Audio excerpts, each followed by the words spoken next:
Hello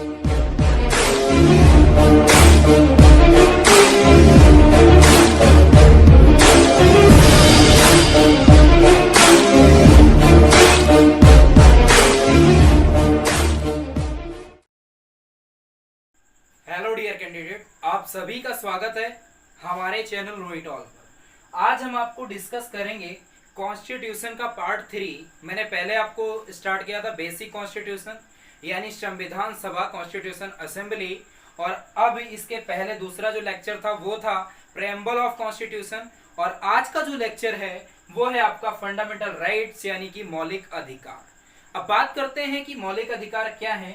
इससे पहले हम आपको कुछ चीजें बता देते हैं कि ये जो कॉन्स्टिट्यूशन के लेक्चर्स हैं ये आपके हर एक एग्जाम पर पूछे जाने हैं। एसएससी, बैंक, एनडीए, सीडीएस और वनडे एग्जाम जैसा होता है, एयरफोर्स का भी हो जाता है, एसएससी, एमटीएस, सीएचएसएल, ये जितने भी पॉइंट है कहीं ना कहीं किसी न किसी एग्जाम पर पूछे गए हैं। तो आपको बेसिकली ये सारे के सारे पॉइंट हमने जितने भी नोट डाउन किए हैं इनको अभी आपके साथ डिस्कस करेंगे, और इनको आपको एक एक ऑब्जर्व करना है कि हमने क्या बोला है और इस पर क्या लिखा है, और ध्यान से समझने की कोशिश करें ताकि आपके जो भी एग्जाम आए इससे रिलेटेड जो भी क्वेश्चन आए उसको आप तुरंत फाइट कर सकें। ठीक है, तो आइए स्टार्ट करते हैं। मौलिक अधिकार यानी फंडामेंटल राइट्स। बात करते हैं कि मौलिक अधिकार यानी मूल अधिकार, इन्हीं को बोलते हैं मूल अधिकार, फंडामेंटल राइट्स। ये होते क्या हैं? तो सबसे पहले अगर देखा जाए तो मूल शब्द आया। मूल का मतलब होता है बेसिक। बेसिक का मतलब क्या होता है? जैसे हम अगर सांस लेते हैं तो हमको ऑक्सीजन की जरूरत पड़ती है। अगर हमें जीवित रहना है तो हमें ऑक्सीजन की जरूरत पड़ती है, हमारी बॉडी के लिए ऑक्सीजन की जरूरत पड़ती है। तो ऑक्सीजन हमारा क्या है? मूल है। इस तरह से अगर एग्जांपल लिया जाए कि हमें जो कोई भी चीज खाने के लिए बनानी है, मान लो सब्जी बनानी है थोड़ी देर के लिए, या दाल बनानी है, दाल या सब्जी में तुमने सारे तरह के मसाले डाल दिए। मसाले डालने के बाद तो आपने नमक नहीं डाला, अगर तो वो सब्जी का स्वाद कैसा हो जाएगा? बेकार हो जाएगा। तो यानी कि सब्जी का जो मूल है वो क्या है? नमक है। इसी तरह से हमने बताया है कि संविधान में जो मौलिक अधिकार लिए गए हैं उसके मूल शब्द का अर्थ यही है कि व्यक्ति के विकास के लिए जो चीजें आवश्यक होती हैं वो हमारी क्या कहलाती हैं? मौलिक अधिकार यानी कि फंडामेंटल राइट्स। अब इसके बाद बात करते हैं अधिकार की, यानी कि आपने कोई प्रॉपर्टी खरीदी और आपका उस प्रॉपर्टी पर जब आपने उसका पेमेंट कर दिया तो आपका उस प्रॉपर्टी पर क्या हो गया? एक तरह से कब्जा हो गया, अधिकार हो गया, आपने उसको फोर्स कर दिया। ठीक है, आप मान लो कोई भी चीज शॉप पे खरीदने गए, वहां से परचेस करके ले आए, तो आपका उस चीज पर क्या हो गया? एक राइट बन गया, एक अधिकार हो गया। उसी तरह से व्यक्ति के विकास के लिए जो चीजें आवश्यक होती हैं वो उन पर कुछ चीजें फोर्स से प्राप्त करता है और कुछ बेसिक होती हैं। तो इसकी सीधा सा डेफिनेशन बनती है कि ऐसे अधिकार जो व्यक्ति के विकास के लिए आवश्यक हैं वो हमारे क्या कहलाते हैं? Fundamental rights. व्यक्ति के विकास के लिए जो चीजें आवश्यक होती हैं, जो अधिकार आवश्यक होते हैं वो फंडामेंटल राइट्स कहलाते हैं। यानी जैसे कि हमारे पास है भौतिक, नैतिक, सामाजिक, आर्थिक। भौतिक विकास व्यक्ति के विकास के लिए आवश्यक है, नैतिक आवश्यक है, इसके बाद आर्थिक विकास भी आवश्यक है, और इसके बाद सामाजिक यानी उसका सोशलिस्ट डेवलपमेंट, इकोनॉमिकल डेवलपमेंट और फिजिकल डेवलपमेंट चारों तरफ से जब होगा तब उस व्यक्ति का विकास हो पाएगा। इसी को हम बोलते हैं फंडामेंटल राइट्स यानी कि मौलिक अधिकार। अब बात करते हैं कि हमको मूल अधिकार जो प्राप्त हैं वो कहां से प्राप्त हैं। हमको जो कॉन्स्टिट्यूशन के मूल अधिकार प्राप्त हैं वो कहां से प्राप्त हैं? तो वो हमको संविधान से दिए गए हैं। संविधान से प्राप्त होने के नाते इनको हम संवैधानिक अधिकार भी बोल सकते हैं, यानी कि कॉन्स्टिट्यूशनल राइट भी बोल सकते हैं। तो फंडामेंटल राइट्स को दूसरी भाषा में क्या बोल सकते हैं? कॉन्स्टिट्यूशनल राइट्स, यानी कि जो अधिकार हमें प्राप्त हैं संविधान से उनको हम क्या बोल सकते हैं? कॉन्स्टिट्यूशनल राइट यानी संवैधानिक अधिकार। इसके बाद बात करते हैं कि अधिकार कितने टाइप्स से हम बात करें कि मूल अधिकार को रिप्रेजेंट कर सकते हैं। तो इसके वजह से अधिकार हमने किसी को दिया और किसी से कुछ अधिकार लिया। मान लो हमने कोई प्रॉपर्टी खरीदी तो उसने हमसे पैसे लिए और हमको ये अधिकार दे दिया कि ये प्रॉपर्टी आपकी है, मतलब ये जो चीज है, ये जो आपको जमीन हम दे रहे हैं, ये इस पर अब आज से आपका अधिकार है। तो उसने हमको अधिकार दे दिया। लेकिन अगर कोई दूसरा व्यक्ति आए और उस पर कह दे कि नहीं ये जमीन मेरी है, तो वो क्या करेगा? एक जबरदस्ती करेगा। तो उसकी रक्षा के लिए यानी उसकी सेफ्टी के लिए आपके जो भी अधिकार प्राप्त होंगे उसकी रक्षा के लिए वो अधिकार हमारे सुप्रीम कोर्ट या हाई कोर्ट देखेंगे। तो अगर हम सुप्रीम कोर्ट पर कोई भी याचिका दायर करेंगे तो किसके तहत दायर करेंगे? आर्टिकल 32 के तहत। और अगर हाई कोर्ट में कोई याचिका दायर करेंगे तो हम दायर करेंगे किसके तहत? आर्टिकल 226 के तहत। इसके बाद हम बात करेंगे कि लिखा है धीरे धीरे मतलब मूल अधिकार जो प्राप्त हैं वो संविधान से प्राप्त हैं, अभी हमने आपको बता दिया है। इसके बाद अधिकार को लेना, अधिकार को देना तथा उन अधिकारों की रक्षा करना यानी उनकी सेफ्टी करना, तो वो किसका काम है? सुप्रीम कोर्ट का। और किसका काम है? हाई कोर्ट का। सुप्रीम कोर्ट पर आप जाएंगे आर्टिकल 32 के तहत कोई केस लेकर, और हाई कोर्ट पर आप जाएंगे आर्टिकल 226 के तहत। तो इतने पॉइंट्स आपको क्लियर हो गए होंगे। मौलिक अधिकार की अगर कोई परिभाषा पूछे तो आप बताएंगे व्यक्ति के विकास के लिए जो चीजें आवश्यक, जो अधिकार आवश्यक होते हैं वो हमारे फंडामेंटल राइट्स कहलाते हैं। ठीक है। अगर संविधान, ये अधिकार हमको कहां से मिले हैं? संविधान से प्राप्त हैं, इसलिए इनको क्या कहेंगे? संवैधानिक अधिकार यानी फंडामेंटल राइट्स। ठीक है। दूसरा हमने बताया कि अधिकार लेना, अधिकार देना और अधिकारों की रक्षा करना। जो मेन पॉइंट आता है अधिकारों की रक्षा करना, वो कैसे करेंगे? तो अगर अधिकार का कोई उल्लंघन कर रहा है, हमारे राइट्स को कोई तोड़ रहा है, तो उस पर हम याचिका दायर करेंगे सुप्रीम कोर्ट या हाई कोर्ट पर। अगर सुप्रीम कोर्ट पर आप दायर करेंगे तो आर्टिकल 32 के तहत, और अगर हाई कोर्ट पर आप दायर करेंगे तो आर्टिकल 226 के तहत। इतनी बात हमारी आपको समझ में आ चुकी होगी। इसके बाद हम बात करते हैं भारत में जब मूल अधिकार आए तो धीरे धीरे क्या हुआ? सरकारें आई, राज्यों का निर्माण हुआ। और जब भारत में लोकतंत्र आया, लोकतंत्र के आने से मतलब लोकतंत्र मतलब क्या होता है? हमने बताया था आपको लोकतंत्र का मतलब, अब्राहम लिंकन की पुस्तक में लिखा था कि लोगों का लोगों के द्वारा लोगों के लिए, लोगों का लोगों के द्वारा लोगों के लिए। मतलब जो व्यक्ति चुनाव करेंगे लोगों के लिए, मतलब कोई नेता चुनेंगे और वो किसके लिए चुनेंगे? वो नेता मतलब खुद के लिए चुनेंगे। लोगों का अधिकार लोगों के द्वारा और लोगों के लिए ही लागू होगा, वो होता है लोकतंत्र। तो जब भारत में लोकतंत्र आया तो लोगों ने सरकारें चुनी तो सरकारें चुनने के बाद राज्यों का निर्माण हुआ, और जब राज्यों का निर्माण हुआ तो राज्यों के निर्माण के लिए हमें कितनी चीजों की आवश्यकता होती है? तो वो चीजें होती हैं 4। पहली होती है जनसंख्या। अगर राज्य में जनसंख्या नहीं है तो राज्य किस तरह का? तो सबसे पहली बेसिक चीज होती है वो होती है आपकी जनसंख्या, फिर सरकार, भूभाग और संप्रभुता। अगर जमीन हमें राज्य बनाना है तो हमको एक क्षेत्रफल चाहिए, हमको भूभाग चाहिए। इसके बाद सरकार चाहिए कि उस पर किस सरकार का अधिकार है। इसके बाद संप्रभुता। संप्रभुता का मतलब ये होता है, हमने पिछले लेक्चर में आपको समझाया था कि जिसको बोलते हैं सोवर्जिनिटी, मतलब किसी का कोई भी किसी भी तरह का दबाव नहीं होना चाहिए हमारे ऊपर। हम अगर कोई भी राज्य का निर्माण कर रहे हैं तो हमारे ऊपर किसी का किसी भी तरह का कोई दबाव नहीं होना चाहिए, फोर्स नहीं होना चाहिए। हमें स्वतंत्र होकर अपने कामों को करना चाहिए। इसके बाद हमने आपको बताया कि अधिकार, अभी हम फंडामेंटल राइट्स के बारे में बात कर रहे थे, अब केवल अधिकार के बारे में आपको बता दें कि अधिकार कितने प्रकार के होते हैं। ठीक है, तो देखते हैं अधिकार, टाइप्स ऑफ राइट। लिखा है प्राकृतिक अधिकार, मानव अधिकार, कानूनी अधिकार और मूल अधिकार। यानी कि यहां पर हमने लिखा है प्राकृतिक अधिकार, नेचुरल राइट्स। इसके बाद लिखा है मानव अधिकार, ह्यूमन राइट्स, कानूनी अधिकार, लीगल राइट्स और मूल अधिकार, फंडामेंटल राइट्स। ठीक है, तो अभी देखते हैं कि प्राकृतिक अधिकार यानी नेचुरल राइट्स क्या है। नेचुरल राइट्स की अगर बात करेंगे हम, तो नेचुरल राइट्स वो होते हैं जो प्रकृति के द्वारा प्राप्त होते हैं। आपके वर्ड से ही क्लियर हो रहा है, नेचुरल मतलब प्रकृति, प्रकृति के द्वारा जो अधिकार हमें प्राप्त होते हैं वो नेचुरल राइट्स कहलाते हैं। मतलब ब्रह्मांड में जितनी भी चीजें हैं, ब्रह्मांड में जीव जंतु, बिल्ली, कुत्ते, हाथी, गाय, भैंस, जो भी है आपके पास, जो आप देख रहे हैं, मानो जितने भी लोग हैं आसपास जिनके अंदर जीवन पाया जाता है, वो आपके नेचुरल राइट्स हैं। यानी कैसे राइट्स हैं? प्राकृतिक अधिकार हैं। मतलब अगर कोई भी जीव जन्म लेता है या कोई भी बच्चा जन्म लेता है, तो जब जन्म लेता है तो उसको एक स्वतंत्र जीवन मिलता है। वो खुले होकर रो सकता है, वो खुले होकर हंस सकता है, उसको ऑक्सीजन मिलेगी। तो वो सब कहां से मिलता है?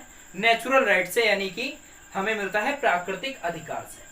और प्राकृतिक अधिकार का जो जनक है, प्राकृतिक अधिकार के जो जनक हैं वो है हमारे सर जॉन लॉक।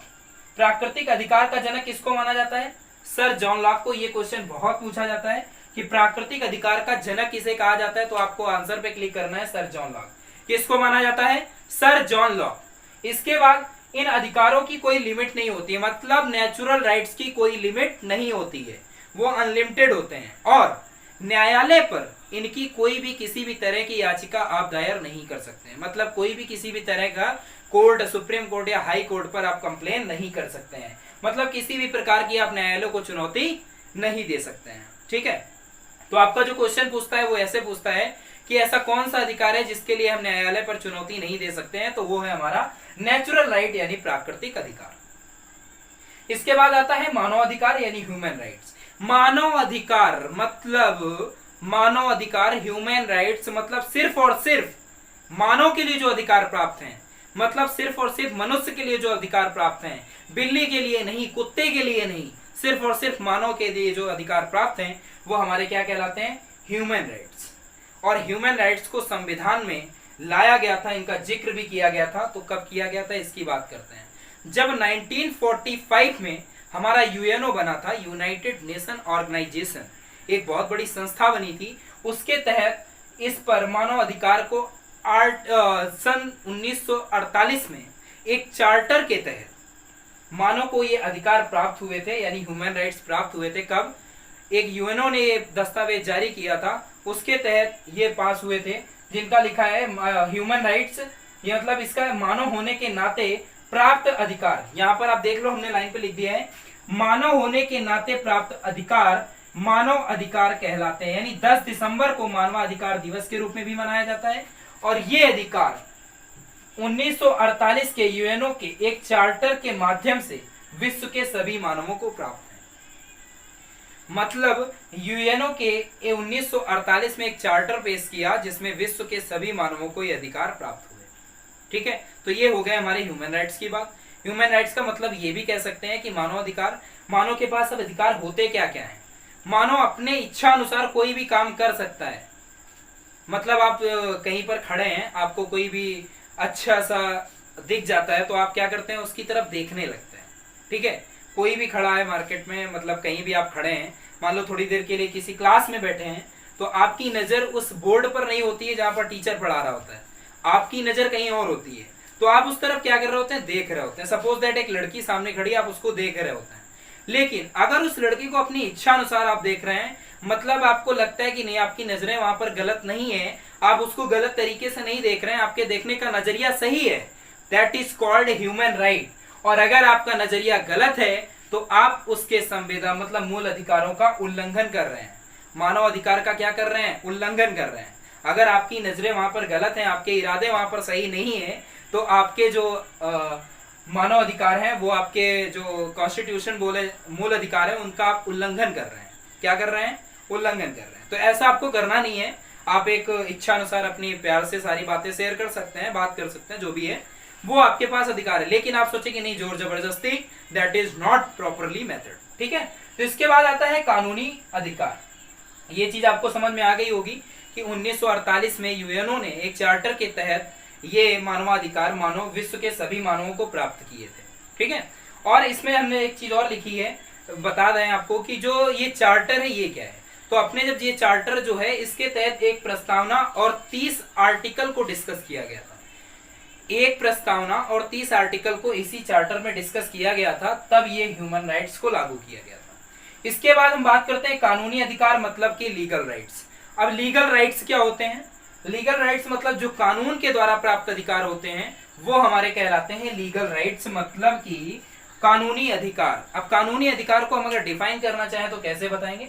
जैसे कि संपत्ति का अधिकार, सूचना का अधिकार और मत डालने का अधिकार। संपत्ति का अधिकार क्या होता है? मान लो हमने थोड़ी देर के लिए कोई जमीन खरीद ली, मतलब मैंने कोई एक जमीन खरीदी और उस पर हमने उसको बेच दिया, तो वो जो हमारे पास अधिकार है खरीदने और बेचने का, वो हमारा संपत्ति का अधिकार है।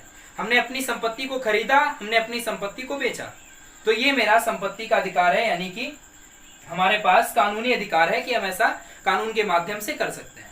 इसके बाद लिखा है मत डालने का अधिकार। अगर आप 18 साल से ऊपर हैं तो आपका अधिकार है कि आप जाकर किसी भी सरकार को, यानी इलेक्शन के टाइम, चुनाव के टाइम आप मत दे सकते हैं, अपना मतदान कर सकते हैं। लेकिन अगर आप 18 साल से नीचे हैं और आप किसी दूसरे की आईडी से मत डालने जाते हैं तो ये मूल अधिकारों का उल्लंघन होगा, जो कि आपको कभी नहीं करना है। ठीक है, तो इसके बाद लिखा है सूचना का अधिकार, यानी राइट्स ऑफ इंफॉर्मेशन। जो आपके पास इंफॉर्मेशन आती हैं वो आपके पास सूचना के अधिकार के जरिए आती है, यानी राइट्स ऑफ इंफॉर्मेशन के जरिए आती है। ठीक है, चौथा हमारा आता है मूल अधिकार यानी फंडामेंटल राइट्स।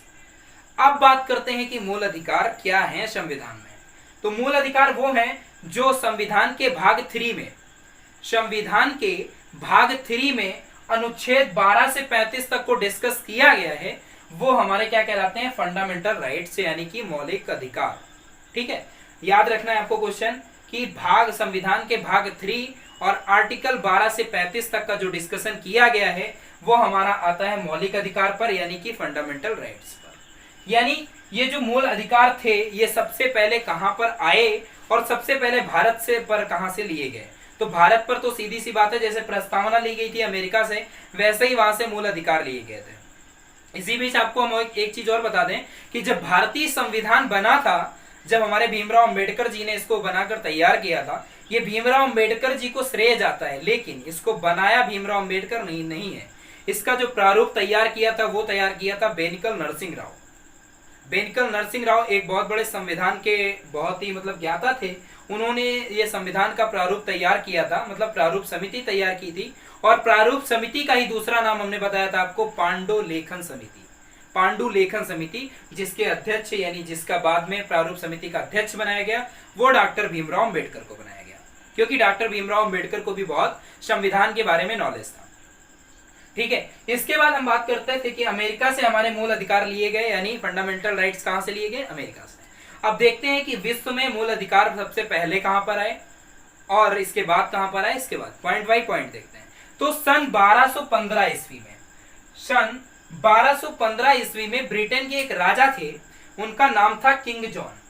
ब्रिटेन के जो राजा थे उनका नाम था किंग जॉन, और उन्होंने सबसे पहले अपना पहला लिखित घोषणा पत्र जारी किया था, और उस पर यह कहा था कि ब्रिटेन के राजा जो किंग जॉन थे 1215 में इन अधिकारों का जो था वो पहला दस्तावेज जारी किया था, पहला लिखित घोषणा पत्र जारी किया था, जिसका आगे चलकर नाम दिया गया मैग्ना कार्टा।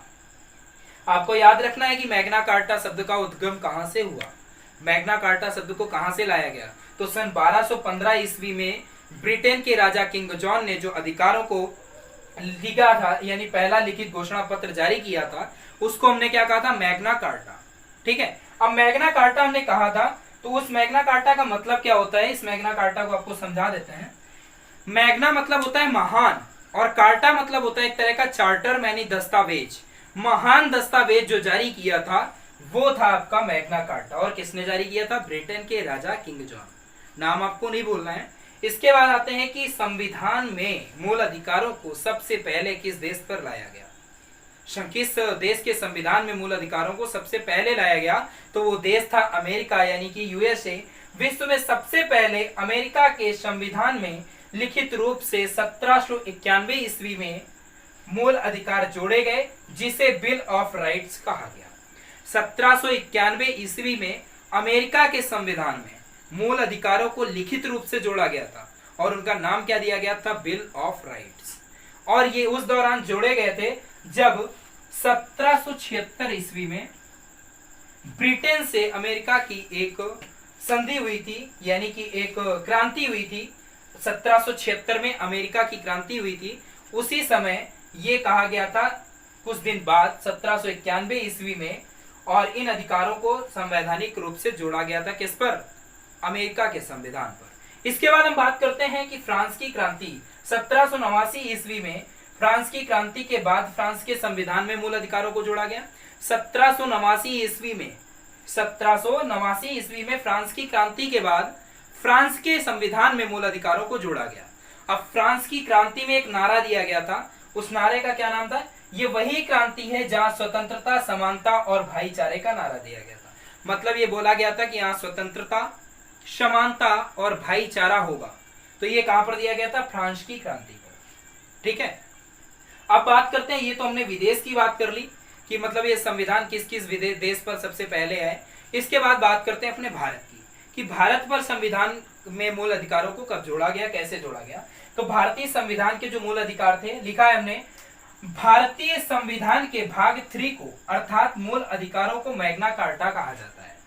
अभी हमने थोड़ी देर पहले बताया था कि ये मूल अधिकार भाग 3 में आए थे, और इसी भाग 3 को क्वेश्चन बना दिया उसने, कहा कि इसी भाग 3 को क्या कहते हैं हम, मैग्ना कार्टा कहते हैं, मतलब महान दस्तावेज कहते हैं। ठीक है, इसके बाद लिखा है मूल अधिकार राज्यों के कठोर नियमों के विरुद्ध होते हैं और नागरिकों के रक्षा प्रदान करते हैं। मतलब ये जो मूल अधिकार हैं ये किसके विरुद्ध होते हैं, राज्यों के विरुद्ध होते हैं, और जो हमारे नागरिक होते हैं राज्यों के, उनके लिए रक्षा प्रदान करते हैं। जैसे मान लो आपने थोड़ी देर के लिए कोई सरकार चुनी है, सरकार में कोई नेता चुना है, तो किसके द्वारा चुना गया है, आपके द्वारा चुना गया है। तो उसी में संविधान में एक बात रखी गई कि अगर आप किसी नेता का चुनाव करते हैं, आपने उसको अपने अधिकार दे दिए, तो फिर इसके बाद वो भी आपको अधिकार देगा, मतलब कि वो आपकी रक्षा करेगा। अगर आपके कोई अधिकारों का उल्लंघन करेगा तो आपके अधिकारों की रक्षा कौन करेगा, सरकार करेगी, नेता करेगा जिसका आपने चुनाव किया होगा। इसके बाद लिखा है मूल अधिकार राज्यों के, ये तो हो गया। इसके बाद लिखा है मूल अधिकारों से संबंधित समिति के जो अध्यक्ष थे, मेन सबसे अभी तक इनका पूरे संविधान में कहीं रोल नहीं आया, लेकिन अब लास्ट में आया कि मूल संविधान के अधिकारों की जो समिति थी उसके अध्यक्ष कौन थे, तो वो थे सरदार वल्लभ भाई पटेल।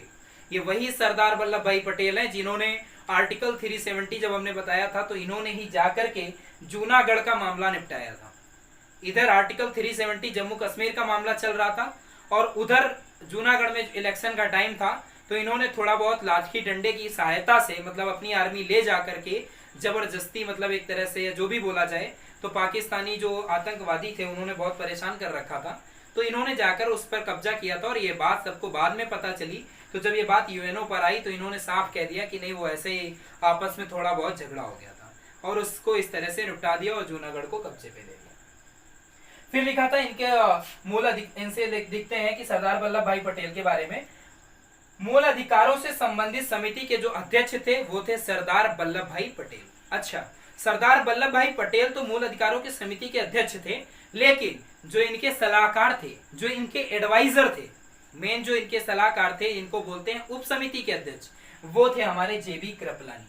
कौन थे, जेबी कृपलानी। तो जो अध्यक्ष थे वो थे सरदार वल्लभ भाई पटेल और जो उप समिति के अध्यक्ष थे वो थे जेबी कृपलानी। इसके बाद अब इतना तो हमने आपको बेसिक पढ़ा दिया है मौलिक अधिकार के बारे में। ये थी इसकी पूरी हिस्ट्री कि मौलिक अधिकार कितने प्रकार के होते हैं, राइट्स कितने प्रकार के होते हैं, ये आपको बता दिया। मौलिक अधिकार सबसे पहले किसने घोषणा पत्र जारी किया, किसके द्वारा पहले आए, किसके द्वारा लिखित रूप से संविधान पर आए, फिर इसके बाद फ्रांस पर कब आए, फ्रांस पर क्यों आए, फ्रांस का नारा क्या था, ये सारी की सारी चीजें हमने आपको यहाँ पर डिस्कस कर दी है। ठीक है, और हमने ये भी बता दिया कि फंडामेंटल राइट्स क्या है।